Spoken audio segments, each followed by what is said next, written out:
새로운 믿음으로라는 제목으로 말씀을 전하도록 하겠습니다.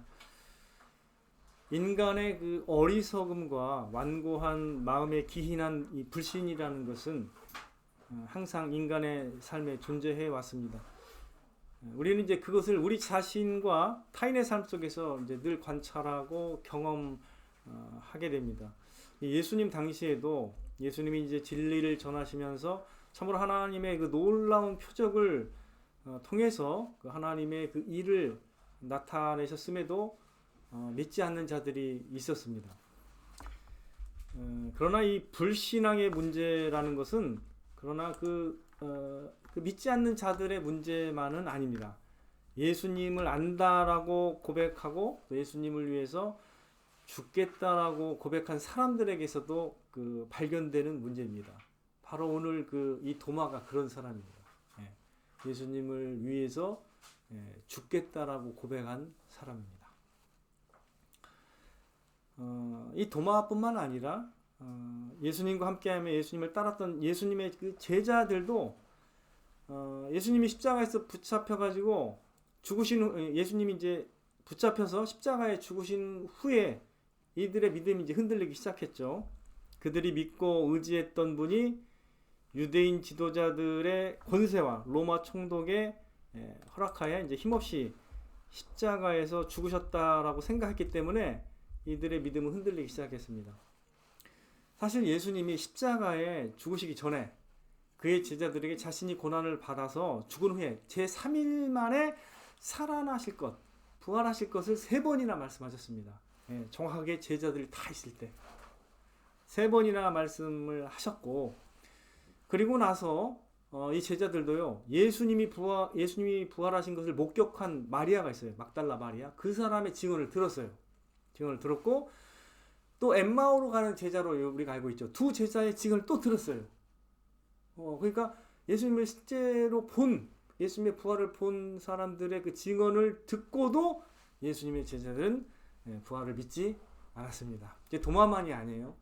오늘은 본문이 이제 도마 중심으로 나오지만 베드로부터 시작해서 예수님의 제자들도 그걸 믿지를 못했어요. 예수님이 심지어 죽으시기 전에 3번이나 정확하게 말씀하셨음에도 불구하고, 그리고 또 다른 증인들이 예수님의 부활을 목격하고서 증언했음에도 불구하고 제자들도 안 믿었어요.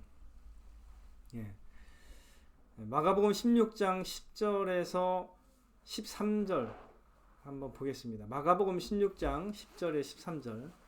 우리가 다른 복음서를 이제 보면 이 상황을 정확하게 기술하고 있는데요.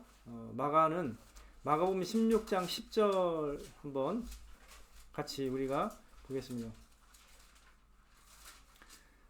자, 같이 읽겠습니다. 시작. 마리아가 가서 예수와 함께하던 사람들이 슬퍼하며 울고 있는 중에 이 일을 알림해 그들은 예수께서 살아나셨다는 것과 마리아에게 보이셨다는 것을 듣고도 믿지 아니하니라. 이 그들이 누구냐면 예수님의 제자들이에요. 14절 같이 읽을게요. 또 그 후에 11 제자가 음식 먹을 때 예수께서 그들에게 나타나사 그들의 믿음 없는 것과 마음이 완악한 것을 꾸짖으시니 이는 자기가 살아나는 것을 본 자들의 말을 믿지 아니함이러라. 이 제자들도요, 심지어 예수님의 제자들도 부활을 안 믿는다니까요. 그 정도의 그 사건이었어요. 예수님의 부활이라는 게. 분명히 예수님이 3번이나 말씀하셨고, 또 예수님의 부활을 목격한 다른 사람의 증언을 들었음에도 불구하고 이들이 안 믿는 거예요. 참 놀랍죠? 이렇게 안 믿었어요. 그래서 예수님이 나타나셔가지고 그 믿음 없음을 꾸짖으셨습니다. 이건 이제 마가복음의 기록이고, 오늘은 이제 이 요한이 기록한 이 복음서는 특별히 부활에 대해서 그 이전에 마태, 마가, 누가가 기록한 것에 없는 걸 기록한 거예요. 좀 더 섬세하게, 좀 더 그 누가 어떤 반응을 보였는지를 더 자세히 기록합니다. 그래서 이제 예수님이 제자들에게 처음에 나타나셨을 때 도마가 없었어요. 그 자리에 다른 제자는 다 있었는데, 그래서 예수님의 부활을 직접 눈으로 보고 확인한 제자들은 이제 도마에게 이렇게 얘기합니다. 우리가 주를 보았노라. 주님이 진짜 살아나셨다. 이렇게 얘기를 했어요. 부활하셨다고 증언했습니다. 그런데 같은 제자로서 예수님을 따랐던 제자들의 증언을 받았음에도 도마가 뭐라고 하는지 아세요? 여기 나오죠.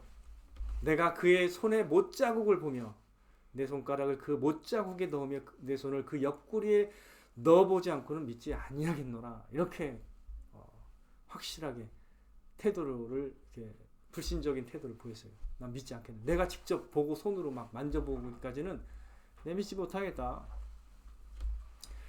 근데 제가 앞서 말씀드렸듯이 이 도마는 사실은 요한복음 11장에, 우리가 오늘 요한복음 20장이잖아요.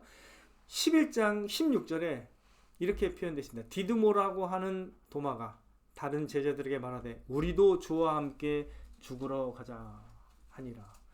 주님을 위해서 우리도 주님과 함께 죽자 이렇게 말할 정도로 충성심이 대단했던 사람이, 이 사람이 뭐 예수님을 안 믿고 그런 사람은 아니에요. 본래 예수님과 함께 따라다니면서 열심으로 주님을 향한 마음을 표현했던 사람입니다. 이랬던 사람이 안타깝게도 어떻게 해요? 다른 사람들의 증언도 있고 제자들이 증언하는데도 안 믿는 거예요. 나는 믿지 않겠다. 이걸 정리하면 이거예요. 자신의 눈으로 보고 손으로 만진 그런 것만 내가 사실과 진실로 받아들이겠다, 이런 생각인데, 이거는 오늘날 사실주의나 실증주의자 또는 합리주의자들에서 발견되는 그 내용이긴 해요. 증거주의자와 같은 인식론을 가지고 있었던 것으로 이제 생각이 됩니다. 증거가 있어야지 내가 직접 만져보고 확인하고서 내가 믿겠다, 이런 주의죠. 예. 그런 사람들은 뭐 맞는 것 같이 보이지만 본인이 경험하고 확실한 걸 다른 사람에게 말할 때도 역시 역효과가 있습니다. 왜? 그 사람은 경험 안 했는데 내가 믿고 확실한다고 전하면 그 사람이, 다른 사람이 받아들일까요? 자기 논리를 따르면 안 받아들이죠. 그죠? 본인이 확인해야만 믿으니까. 이것도 알고 보면 인간 중심적 인식론이에요. 내가 확인한 것만 받아들인다는 것은 다른 사람은 안 믿겠다라는 말하고도 일치합니다. 예, 우리가 뭐 그게 되게 합리적인 것 같지만 꼭 그렇지는 않아요. 예, 진리가 꼭 내가 확인한 것만 진리가 되느냐? 그렇지 않습니다. 내가 확인한 것이 잘못 확인할 수도 있는 거고, 본래 그런 건데 사람들이 이제 교만하기 때문에 이런 인식을 갖고 있어요. 버트런트 러셀도 그랬습니다. 왜 당신이 예수님을 안 믿느냐? 이렇게 물어보니까 증거가 부족해서 그렇다, 이렇게 말했습니다. 그러나 믿는 사람들은 증거가 너무 많은 거예요. 이게 놀랍죠? 상대적이죠? 그죠? 믿는 사람들은 증거가 너무 많아. 근데 안 믿으려고 하는 사람은 증거가 없는 것처럼 보일 뿐입니다. 도마도 약간 버트런트 러셀과 같은 그런 증거주의자 또는 실증주의자 같은 인식론을 갖고 있었어요. 자신이 직접 경험해야만 사실로 받아들이려는 그런 생각을 갖고 있었던 것입니다. 어떻게 보면 주님 입장에서 어때요?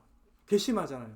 그렇게 내가 3번이나 말했고 제자들한테도 증언을 하도록 해서 이렇게 했는데도 안 믿는 거예요. 여러분 같으면 어떻게 생각하세요? 저것도 저거 괘씸하네, 마음이 참 완악하네, 이런 생각을 물론 할 수 있죠. 그러나 주님은 놀랍게도 그를 위해서 다시 나타나십니다. 그를 위해서 다시 나타나시는데 그가 한 말을 그대로 사용하세요. 놀랍죠. 그의 부족한 그 연약한 믿음을 인정하시고 배려해 주시는 거죠. 왜냐하면 그가 한 말을 만약에 무시했다고 생각해 보세요. 그러면 안 나타나실 수도 있는데 그게 아니라 나타나셔서 그대로 하십니다.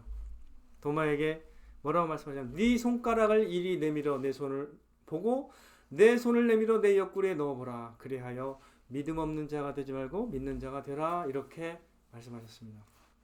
도마에게 나타나셔서 그가 부활의 주님을 믿을 수 있도록 이렇게 이제 나타나신 겁니다. 예, 격려하신 거죠. 그래서 한편으로는 격려하셨는데 또 다른 한편으로는 격려로만 끝나지 않고 좀 도전하셨어요. 그 믿음 없음을 약간 책망하는 그런 어떤 도전을 하셨어요. 그래서 뭐라고 하셨냐면 믿음 없는 자가 되지 말고 믿는 자가 되라라고 이렇게 도전을 하셨습니다. 이게 같이 있어요. 한편에 그 배려도 있고요. 한편으로는 또 도전도 있습니다. 주님께서 참 놀라운 사랑을 보이셨으면서도 또 그에게 도전을 하신 거예요. 믿는 자가 되라. 믿음 없는 태도로 이렇게 말하지 말고 믿는 자가 되라. 이렇게 얘기합니다. 그렇게 주님께서 나타나시니까 도마가 확실하게 변해요. 완전히 새롭게 변합니다. 어떻게 변해요? 갑자기 고백을 합니다. 이게 바로 도마의 신앙 고백이죠. 뭐라고 고백했습니까? 몇 절에 나타나죠? 28절이죠. 보세요. 28절 도마가 대답하여 이르되 나의 주님이시요 나의 하나님이시니이다. 정확하게 고백했습니다. 나의 주님이시고 하나님이라고 정확하게 신앙 고백을 하게 됩니다.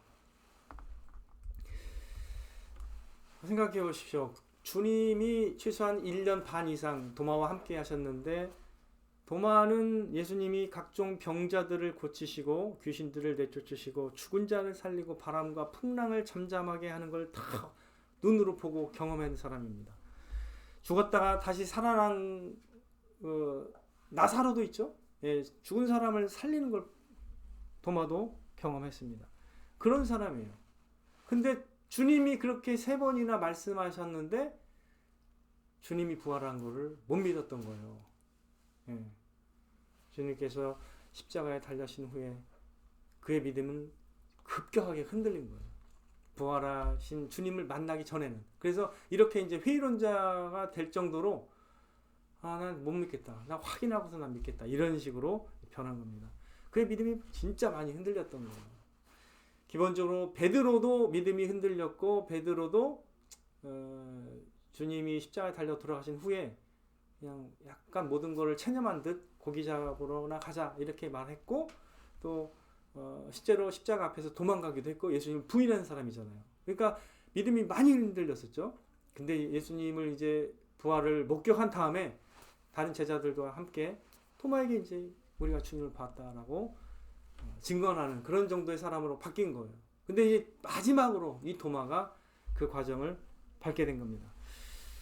새로운 믿음으로라는 제가 제목을 잡았는데 우리가 도마와 같은 거예요. 우리도 믿음이 없는 사람이 아니죠. 주님을 위해서 내가 죽겠노라고 말할 정도로 예전에 신앙이 뜨거웠던 사람일 수도 있습니다. 우리가. 그러나 우리의 믿음이 서서히 떨어질 수도 있는 거고 흔들릴 수도 있는 것입니다. 베드로도 그랬고 이 도마도 그랬죠.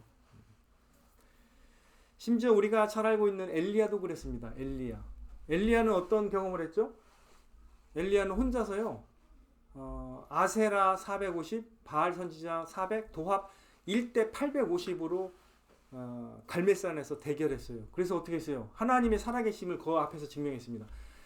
불이 위에서 내려와서 물에 흥건하게 젖은 이 재물을 핥았어요. 불이 내려와. 살아계신 하나님을 그 이스라엘 백성 앞에서 그리고 그 선지자들 앞에서 보였습니다. 그리고 그 선지자를 다 죽였어요.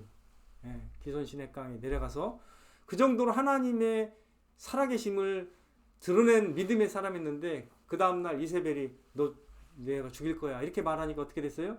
무서워가지고 어떻게 해요? 도망갔잖아요.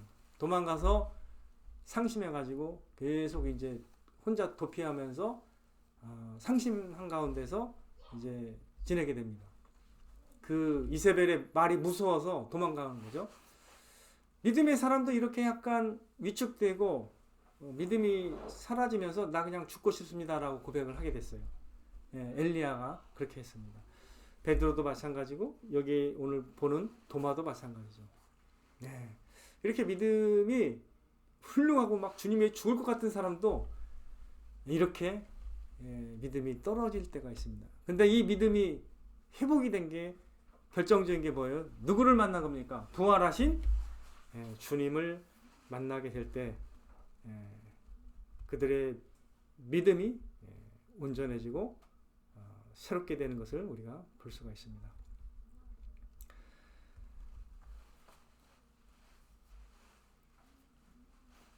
우리가 이제 예수님이 이제 도마에게 하신 말씀을 조금 우리가 생각해 볼 필요가 있어요. 너는 나를 본고로 믿느냐?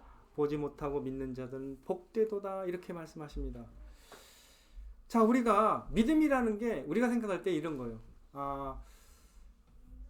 눈앞에 어떤 환경을 통해서 내가 사실로 받아들이면 그것만 내가 믿겠다라고 말하는 사람은 많이 보여줘야 됩니다. 많이 보여주고 보여준 것만 딱 믿는 거죠. 그거는 이제 진정한 하나님이 기뻐하시는 믿음이라기보다는 그냥 인정이에요. 인정. 내가 하나님이 뭔가를 드러내시면 그걸 보고 인정하는 정도죠. 그러나 하나님이 기뻐하시는 믿음은 보지 않고도 믿는 믿음을 기뻐하십니다. 이건 굉장히 뭘 의미하는 거냐면 예수님이 3번이나 죽었다가 다시 3일 만에 부활하신다고 이미 말씀하셨어요. 그때 이미 믿었어야 돼요. 그때 말씀하셨을 때 믿어야 됩니다. 그러나 도마는 말씀으로는 안 믿은 거예요. 증거가 나타나야 믿었던 거죠. 예, 우리도 그럴 수 있어요. 우리도 하나님의 약속하신 이 말씀들이 성취될 것이라는 것을 믿지 못하고 보니까 이런 말씀들이 사실상 의미가 없겠구만. 내가 믿고 의지할 건 아니겠네. 이런 어떤 자기 생각을 할 수가 있거든요. 이런 건 이제 뭔가를 내가 보고서야 인정하려고 하는 그런 믿음이라는 거죠. 이건 자체는 하나님이 기뻐하시는 믿음은 아니라는 걸 우리가 이 말씀을 통해서 알 수가 있습니다. 백부장을 한번 생각해 보세요. 백부장은 자신의 하인이 병들어 죽어가고 있는데 예수님이 그의 집에 오시겠다라고 하면서 오실 때 어떻게 했습니까? 다만 말씀으로만 하사 내 하인을 낫게 하옵소서.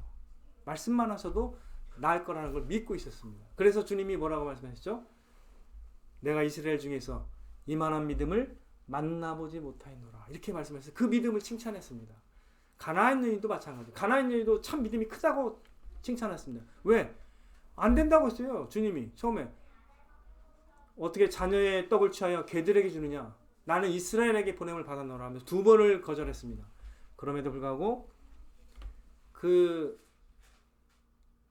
가나안 여인이 뭐라고 했습니까?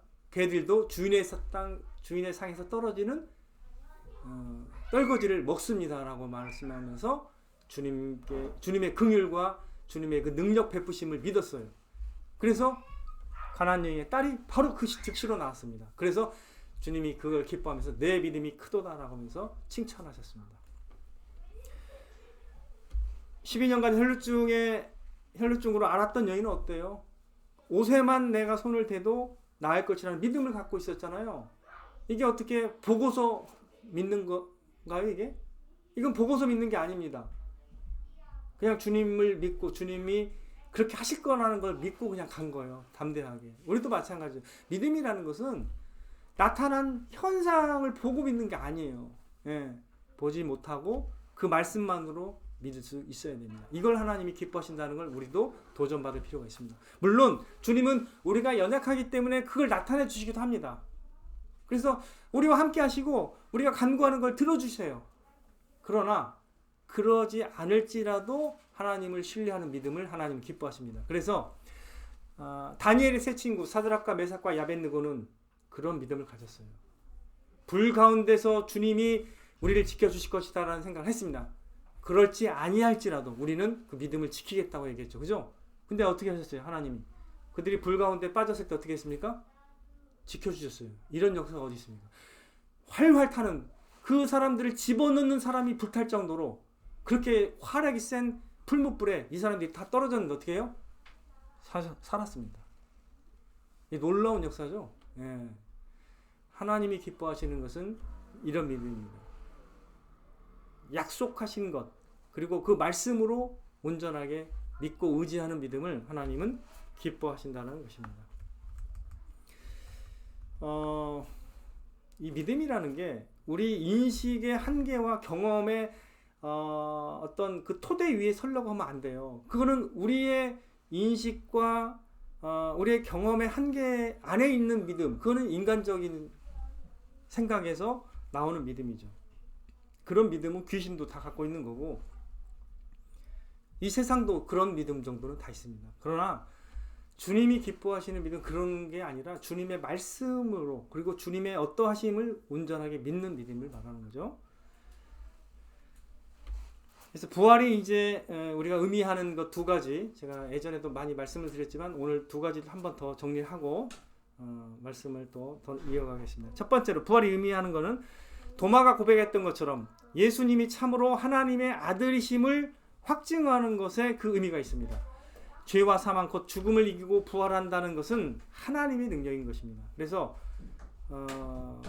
죽음과 사망을 이기고 부활하신 그분이 무엇을 나타내는 것인가? 그분이 하나님의 아들이시요 우리의 주님 되신 예수 그리스도라는 것을 드러내시는 것입니다. 로마서 1장 4절 말씀처럼 죽은 자들 가운데서 부활하사 부활의 능력으로 하나님의 아들로 선포되신 것입니다.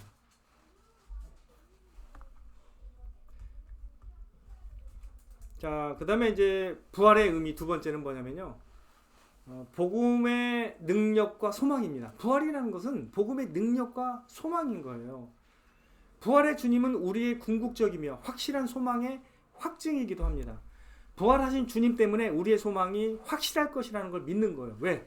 주님이 말씀하신 대로 주님이 온전하게 새롭게 부활하셨기 때문에 우리도 이 육체를 입고 있는 우리도 영화로운 몸으로 다시 부활해서 영원한 하나님 나라에 들어갈 것이라는 것을 믿을 수 있다는 거예요. 부활은 곧 하나님의 능력의 입증입니다. 하나님의 복음의 시연입니다. 그 복음의 능력을 시연한 거예요. 그래서 부활이라는 것은 현재와 미래에 신자들이 경험하게 될 복음의 능력과 목적지가 되는 겁니다. 복음의 목적지예요. 우리가 부활이라는 것이 얼마나 영광스러운 것인지 우리가 하나님 나라에서 영원토록 우리가 그걸 누리게 될 겁니다. 근데 그걸 줄여서 부활이라고 하는 거예요. 부활의 주님이 얼마나 중요한지를 우리가 그래서 의미를 깨달아야 됩니다. 복음이 이끄는 목적지가 어딘지 우리가 깨달아야 돼요. 부활의 주님이 결국 우리가 가야 될 방향성이고 목적지인 것이에요. 우리는 부활 곧 영화롭게 될 것입니다. 그래서 부활이라는 것이 우리 신앙이 바라는 목적지라는 것을 꼭 기억하시기 바랍니다. 그래서 사도 바울은 부활이 없다면 우리는 참으로 허망한 사람이 될 것이다라고 도전하고 있습니다. 부활이 거짓이고 만약에 조작된 이야기라면 우리만큼 참 허망한 사람들이 없어요. 아니 왜 허망한 이야기를 믿고 있냐는 거예요. 말도 안 되는 이야기를. 부활하지도 않는 거면은 믿을 필요가 없는 거죠. 그것만큼 어리석은 게 없어요. 그죠? 그러나 어떻습니까? 부활은 역사적 사건이죠. 그래서 전 세계 가운데서 부활절이라는 게 있어요. 그걸 모든 대부분 나라에서 인정을 하고 있잖아요. 놀랍죠? 부활절일과 그 크리스마스를 모르는 데는 없잖아요. 거의. 그죠? 뭐 식인종이 아니고서는 거의 부활절과 크리스마스를 다 인정하잖아요. 그죠? 놀랍죠? 고린도전서 15장 17절 19절에는 사도 바울이 이렇게 얘기합니다. 그리스도께서 다시 살아나신 일이 없으면 너의 믿음도 헛되고 너희가 여전히 죄 가운데 있을 것이요 만일 그리스도 안에서 우리가 바라는 것이 다만 이 세상의 삶뿐이면 모든 사람 가운데 우리가 더욱 불쌍한 자이리라. 저는 이 고백이 맞다고 봐요. 이 부활이 사실이 아니라면 참 불쌍한 사람들이 우리가 있지도 않을 실현되지도 않을 것을 소망으로 여기고 살아간다면 얼마나 불쌍한 사람들입니까? 어리석고 그 많은 시간 낭비, 헛된 소망, 이게 얼마나 부질없는 것입니까? 그러나 부활하셨거든요. 주님이 부활하셔가지고 그 모든 주님이 하신 복음의 사실이고 그것을 입증하셨단 말이죠. 그것이 사실이었기 때문에 오늘날 기독교가 전 세계에 나가서 그 능력으로 입증이 되면서 예수님 믿는 사람이 아직도 수도 없이 매일 수도 없이 많은 사람들이 예수님을 믿고 있습니다. 우리는 부활하신 예수 그리스도를 믿는 것입니다. 우리 신앙은 우리가 하나님의 능력으로 부활하게 될 것을 믿는 신앙이라는 것이에요. 부활을 믿지 않는다면 그것은 복음의 능력을 잘 모르는 것과 같습니다. 예수님의 모든 제자들이 놀랍게 변화된 시점이 무엇인지 아십니까? 어느 때인지 아세요? 그건 부활의 주님을 만난 시점부터 변했습니다. 부활의 주님을 만난 시점부터 변화될 수밖에 없는 거예요. 왜냐하면 완전한 능력으로 입증됐기 때문에. 그래서 그들이 주님을 위해서 목숨을 바치는 사람이 됐던 겁니다. 다 예수님을 위해서 순교했습니다. 어떻게 이게 가능한 것인가? 십자가 앞에서 다 도망갔던 사람들이 뭘 경험했길래요? 부활의 주님을 만났기 때문입니다. 이게 결정적인 거예요. 우리도 능력으로 입증되는 나의 신앙이 무엇과 연관이 있는가 알아야 돼요. 부활과 연관이 있는 겁니다. 부활하신 주님을 만나고 경험하지 못하고서는 우리의 신앙은 제자리가 될 거라는 거예요. 변화가 안 된다는 거죠. 예수님의 제자들의 삶에 어려움이 없었던 게 아닙니다. 어려움이 더 많이 왔거든요. 근데 그 어려움들을 다 이겼어요. 무엇이 이기게 했을까요? 부활의 소망과 부활의 그 능력이 그 모든 어려움들을 이기게 만든 것입니다. 궁극적으로 예수님 안에 있는 복음의 모든 약속들이 다 이루어질 것을 그들은 확신했기 때문에 천국에서 영원토록 받을 영광과 상급과 그 모든 축복들을 그들은 앞서 경험했기 때문에 모든 어려움들을 이겨낼 수 있었던 것입니다. 부활은 모든 신자들에게 가장 중요한 소망이 되는 것입니다. 주님과 같이 영화롭게 변화될 것을, 완전한 구원, 영화롭게 된 영생의 몸을 입게 되는 것을 그들은 확신할 것입니다.